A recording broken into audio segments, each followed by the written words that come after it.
আসসালামু আলাইকুম। মনসুর অনলাইন স্কুলের পক্ষ থেকে সবাইকে স্বাগতম। প্রিয় শিক্ষার্থী বন্ধুরা, আজকে আমি তোমাদের সাথে যে ভিডিওটি শেয়ার করতে যাচ্ছি সেটি হলো class 6 English grammar unit 4 lesson 5 page 33 activity C এবং এ। অর্থাৎ এই যে 33 নাম্বার পেজটা নিয়ে আজকে আমি তোমাদের সাথে আলোচনা করব, আর এখানে অ্যাক্টিভিটি আছে সি এবং এ অ্যাক্টিভিটিটা আছে, এটা নিয়ে আমি তোমাদের সাথে শেয়ার করব। তাহলে দেখো সি অ্যাক্টিভিটিতে কি বলছে। সি অ্যাক্টিভিটিতে বলছে make correct sentence in the present perfect tense using giving word. অর্থাৎ কি করো, এখানে কিছু ওয়ার্ড দিয়েছে, সেই ওয়ার্ডগুলোকে ইউজ করে তুমি কি করবে, প্রেজেন্ট পারফেক্ট টেন্স গঠন করবে এই ইগুলো দিয়ে। দেখো আমরা এক নম্বরে কি দেখছি, উই স্টার্ট আওয়ার জার্নি, তাই না? দেখো এখানে আমরা যদি প্রেজেন্ট পারফেক্ট টেন্স ইউজ করি তাহলে কি হবে, we have start our journey. অর্থাৎ হ্যাভ এবং স্টার্ট এর সাথে ইডি যোগ করতে হবে, রাইট? তারপর দেখো রিবা ওয়াজ হার ক্লথ। তাহলে কি রিবা এখানে কি হবে, তাহলে এখানে রিবা হ্যাজ ওয়াশড হার ক্লথ। রিবা কি করছে, তার জামা কাপড় ধুচ্ছে, রাইট? এই যে ওয়াশড এখানে কি করবে, ইডি যোগ করবে এবং এর পূর্বে কি যোগ করতে হবে, হ্যাজ যোগ করতে হবে, রাইট? তারপরে দেখো they dash buy a new car. এখানে দেখো কি হয়, দে, তাহলে এর সাথে কি হবে, হ্যাভ হবে।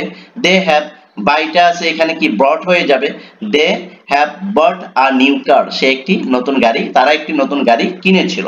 তারপর দেখো 4 নম্বরে কি বলছে, শি লার্ন দা লেসন। সে কি করছে, লেসনটা পাঠ করছিল। তাহলে এখানে কি হবে, she has learned the lesson. অর্থাৎ she has learned the lesson. এই যে লার্নটা ইডি যোগ করবে আর তার পূর্বে কি যোগ করবে, হ্যাজ যোগ করবে।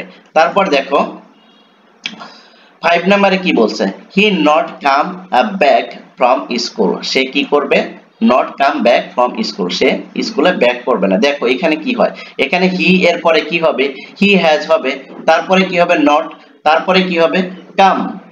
হি has not come back from school, right? দেখো এখানে কিন্তু কামই হবে, কারণ এখানে যেটা আছে যে কাম কেম কাম, অর্থাৎ এটার যদি থার্ড ফরম্যাটেও যদি নিয়ে যাও সেটাও কিন্তু কামই হয়, রাইট? তারপরে দেখো 6 নম্বরে কি বলছে, 6 নম্বরে বলছে ইউ টেক আ বাথ। তাহলে এখানে কি হবে, ইউ হ্যাভ টেক আছে না, টেকেন আ বাথ। আশা করি তোমরা বিষয়টা বুঝতে পেরেছো। তারপরেও যদি না বোঝো তাহলে আমাকে কিন্তু কমেন্ট সেকশনে জানালে আমি তোমাদের কমেন্টসের রিপ্লাই দেব। এবার দেখো অ্যাক্টিভিটি ডি তে কি বলছে। অ্যাক্টিভিটি ডি তে বলছে রাইট 5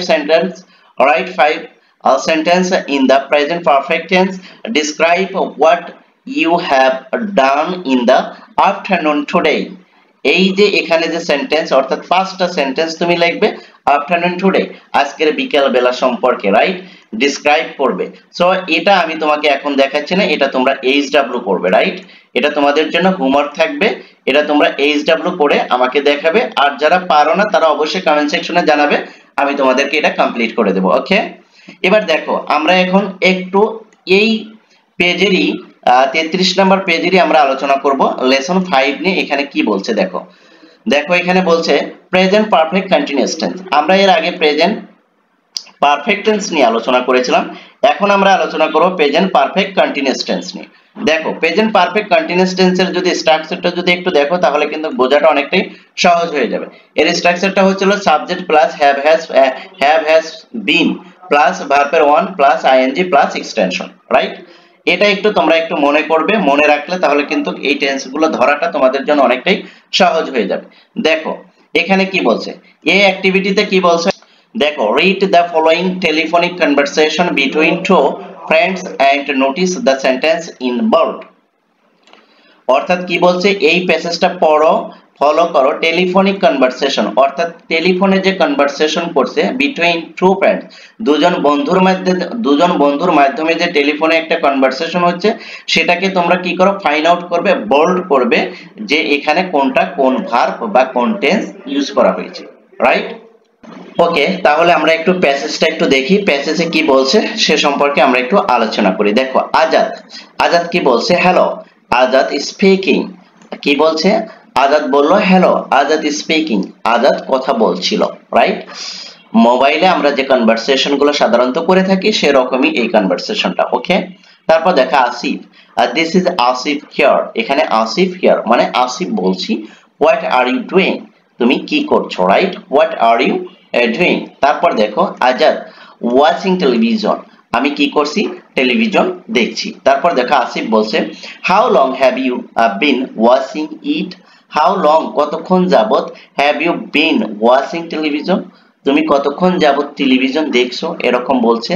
আজাদ বলছে I have been watching it for about an hour, কি বলছে, আমি 1 ঘন্টা যাবত কি দেখছি, এটা দেখছি, রাইট? তারপর দেখো আসিফ কি বলছে, can you see me within an hour, তুমি কি আমার সাথে 1 ঘন্টার মধ্যে দেখা করতে পারবে? Azad it is raining hard, এখন কি প্রচুর বৃষ্টি হচ্ছে।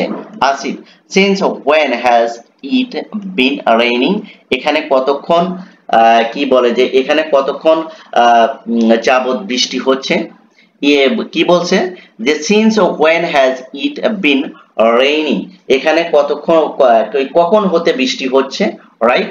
এই যে সিন্স প্রিপোজিশন আসার কারণে এখানে কি হতে বা থেকে হবে, রাইট?